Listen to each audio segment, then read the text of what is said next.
అందరికీ నమస్తే. మళ్ళీ నిరుద్యోగులతో ఆట స్టార్ట్ అయింది. మళ్ళా గ్రూప్ 1 పరీక్ష జరిగితే లాస్ట్కి కోర్టు స్టే ఇచ్చేసింది, పని చేసింది. మీరు అసలు వీళ్ళ గవర్నమెంట్ వ్యవహరించిన తీరు దీనికి ప్రధానంగా కారణంగా కనిపిస్తుంది. దీనిలో ఎవరైతే సెలెక్ట్ అయినరో వాళ్ళకు మనశ్శాంతి లేకుండా చేసిండ్రు, సెలెక్ట్ కాకుండా ఎక్కడన్నా అన్యాయం జరిగిందని చెప్తున్నారో వాళ్ళకు క్లారిటీ లేకుండా చేసింది గవర్నమెంట్. ఎందుకు అంటే ఎవ్వరు మాట్లాడితే వాళ్ళ మీద కేసులు, ఎవ్వరు మాకు అనుమానం ఉందంటే వాళ్ళ మీద కేసు, లేకపోతే వాళ్ళకి సపోర్ట్గా ఉన్న వాళ్ళ మీద పరువు నష్టం దావా. అది టీజీపీఎస్సా లేకపోతే ఇంకేమన్నా దుకాణమా? ఏం జరిగిందో మాట్లాడదాం. హైకోర్టు ఏం చేసిందంటే, మీరు వాళ్ళ ఇప్పటికే ఆల్రెడీ రిజల్ట్ వచ్చేసింది, మీకు అందరికి తెలుసు. గ్రూప్ 1 రిజల్ట్ వచ్చేసింది, అయిపోయింది. ఫైనల్ రిజల్ట్ ఇచ్చిండ్రు.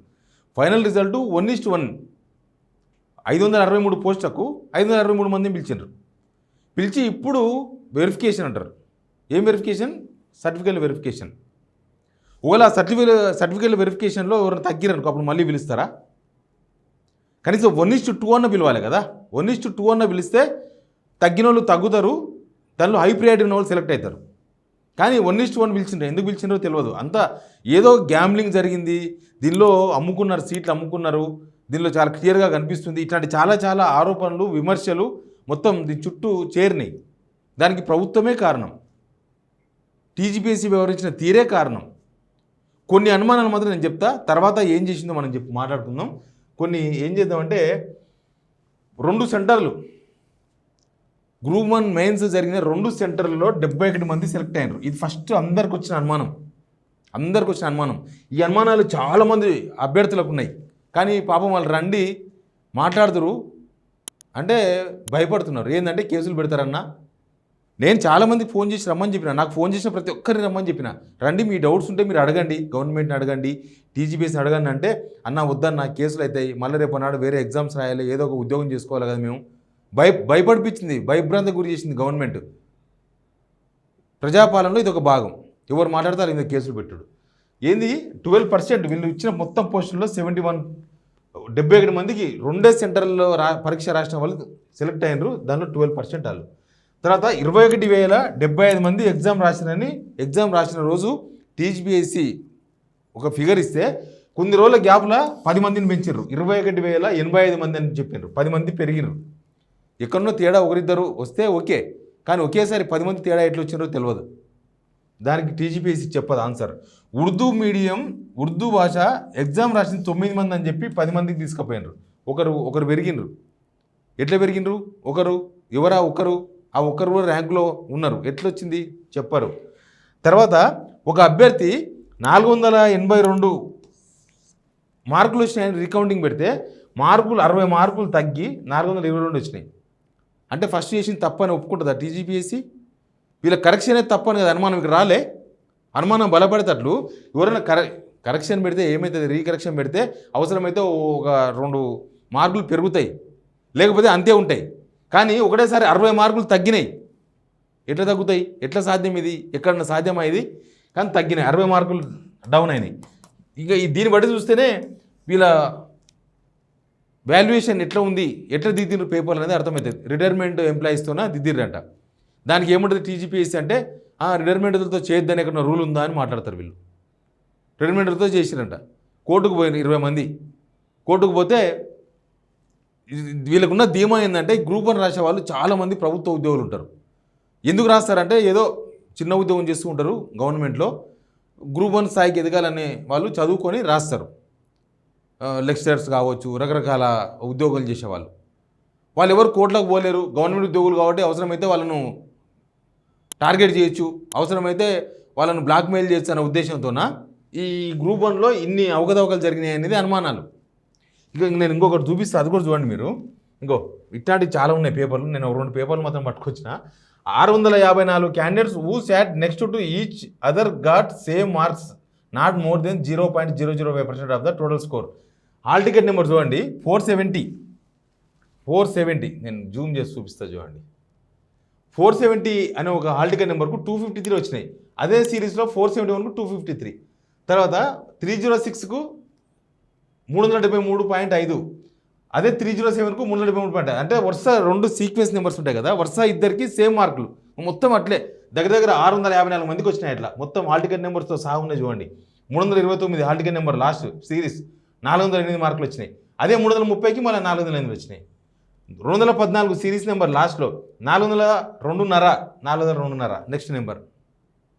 ఇంత ఓపెన్గా కనిపిస్తలేదా? ఇంత ఓపెన్గా 642 సిరీస్ లాస్ట్లో 357.5, 643కి 357.5, 422 320.5, 423 325.5. ఎట్లా వస్తాయి? ఎట్లా సాధ్యమైతే? ఇది లక్కీ డ్రానా తీస్తే వస్తాయి అని చెప్పనీకే. వరుస సిరీస్ నెంబర్లు, వరుస ఇద్దరికి సేమ్ మార్కులు అట్లా 654 మందికి వచ్చినాయి. ఈ అనుమానాలు ఎవరు నివృత్తి చేస్తారు? టీజీపీఎస్సీగా చేయాల్సింది.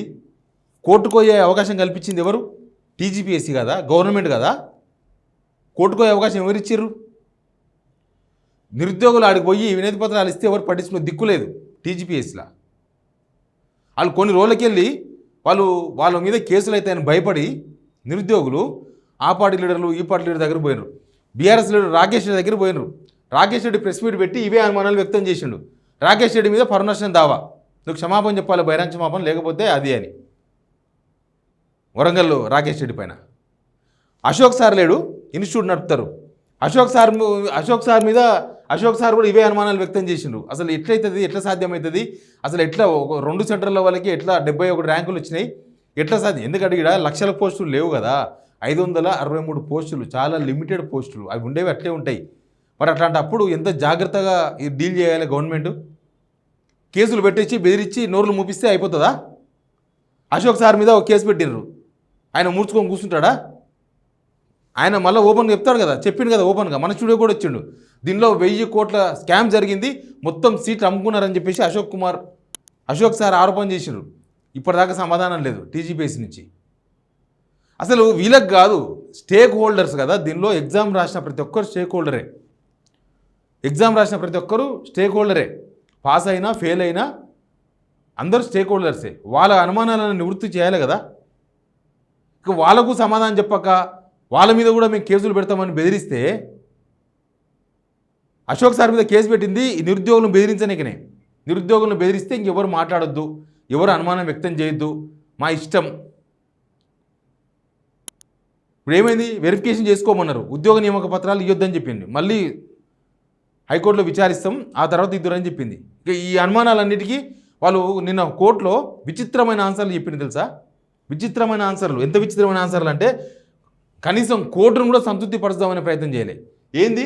2 సెంటర్లలో 71 మందికి ఎట్లా వచ్చినాయనంటే దానిలో చాలామంది ఎగ్జామ్ రాసినారు, అందుకని చాలామంది సెలెక్ట్ అయినారు, అంతే.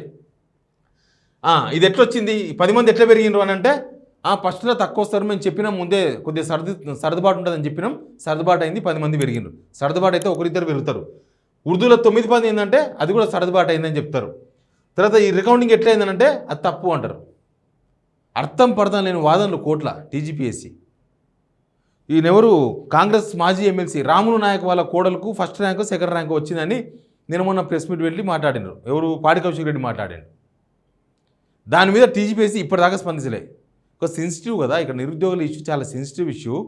అందరూ కష్టపడి ఏళ్ళకేళ్ళు కష్టపడి ఎగ్జామ్స్ రాసినారు.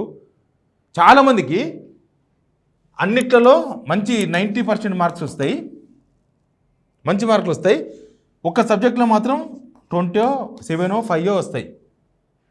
ఎట్లా సాధ్యమైంది అది? ఎవరైతే ఈ సబ్జెక్టు బాగా రాష్ట్రం, ఈ సబ్జెక్టులో మాకు బాగా మార్కులు వస్తాయి అనుకున్నారో ఆ సబ్జెక్టులో 10 మార్కులు 5 మార్కులు వచ్చినాయి. మాకు ఈ సబ్జెక్టు వీక్ అనుకున్న కాడ 90% వస్తాయి. ఎట్లా సాధ్యమైంది ఇదంతా? ఇవన్నీ అనుమానాలు కావా? ఈ అనుమానాలను నివృత్తి చేయాలి. అవసరమైతే టీజీపీఎస్సీ చైర్మన్ ఉన్నారు బుర్రా వెంకటేష్ గారు, ఆయన ఒక ప్రెస్ మీట్ పెట్టి ఇవన్నీ క్లారిఫై చేయాలి. ఇన్ని రోజులు ఎందుకు ప్రెస్ మీట్ పెట్టలే ఈ అనుమానాల మీద? అంటే ఉత్త కేసులు పెట్టడంలో బిజీగా ఉందా టీజీపీఎస్సీ? సుల్తాన్ బజార్ పోవాలి, కేసు పెట్టాలి, లేకపోతే నోటీస్ ఇవ్వాలి. ఇదేనా? అంటే ఎవరు మాట్లాడొద్దు, ఇంకా మనకి ఇవ్వలేదు ఎందుకో, లేకపోతే మనం కూడా అశోక్ సార్ వచ్చారు మన ఆఫీస్కి, మాట్లాడిపోయాడు. ఎనీవే టీజీపీఎస్సీ తప్పిదాలు చాలా క్లియర్గా కనపడుతున్నాయి. వాటిని క్లారిఫై చేయాల్సిన బాధ్యత, అది అనుమానం అనుమానాలు ఎవరికైనా వస్తాయి.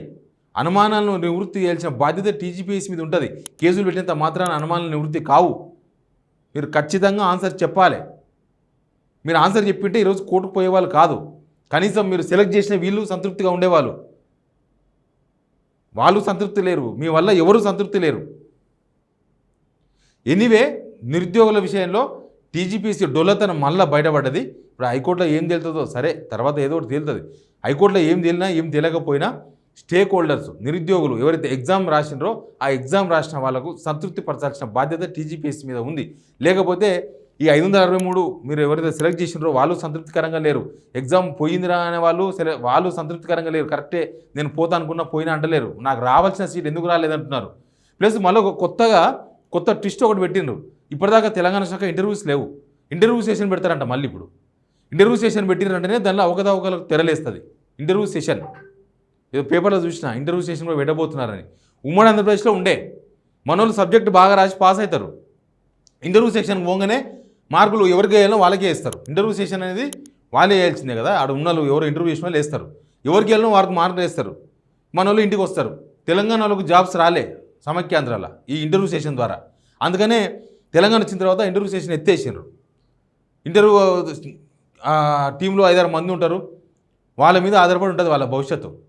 మళ్ళీ ఇప్పుడు ఇంటర్వ్యూ సెషన్ పెట్టాలని అనుకుంటున్నారంట. ఇక అది కూడా పెడితే ఉన్న కథ అయిపోతుంది. టీజీపీఎస్సీ కథ ఉన్నది అయిపోతుంది. ఎనీవే, మేము ఉద్యోగాలు ఇచ్చినామని చెప్పుకోనికి ప్రభుత్వాలు ఉద్యోగాలు ఇవ్వకూడదు. నిరుద్యోగులకు ఉద్యోగాలు రానికే ఉద్యోగాలు భర్తీ చేయాలి. అంతేగాని మేము లెక్క చెప్పనికే, పేపర్లలో వార్తలు రాపించుకోనికే, ఏదంటే ఆడ వేదిక మీద మాట్లాడుకోనికే కాదు. ఒక ఉద్యోగం ఒక ఫ్యామిలీ నిలబెడుతుంది. ఒక ఉద్యోగం కోసం పిల్లలు 10 సంవత్సరాల నుంచి కష్టపడి చదువుతారు. స్టూడెంట్స్ లక్షల రూపాయలు ఖర్చు పెట్టుకుంటారు. వాళ్ళ జీవితాలంతా దారపోస్తారు. దానికోసం ఉద్యోగాలు భర్తీ చేయాలి.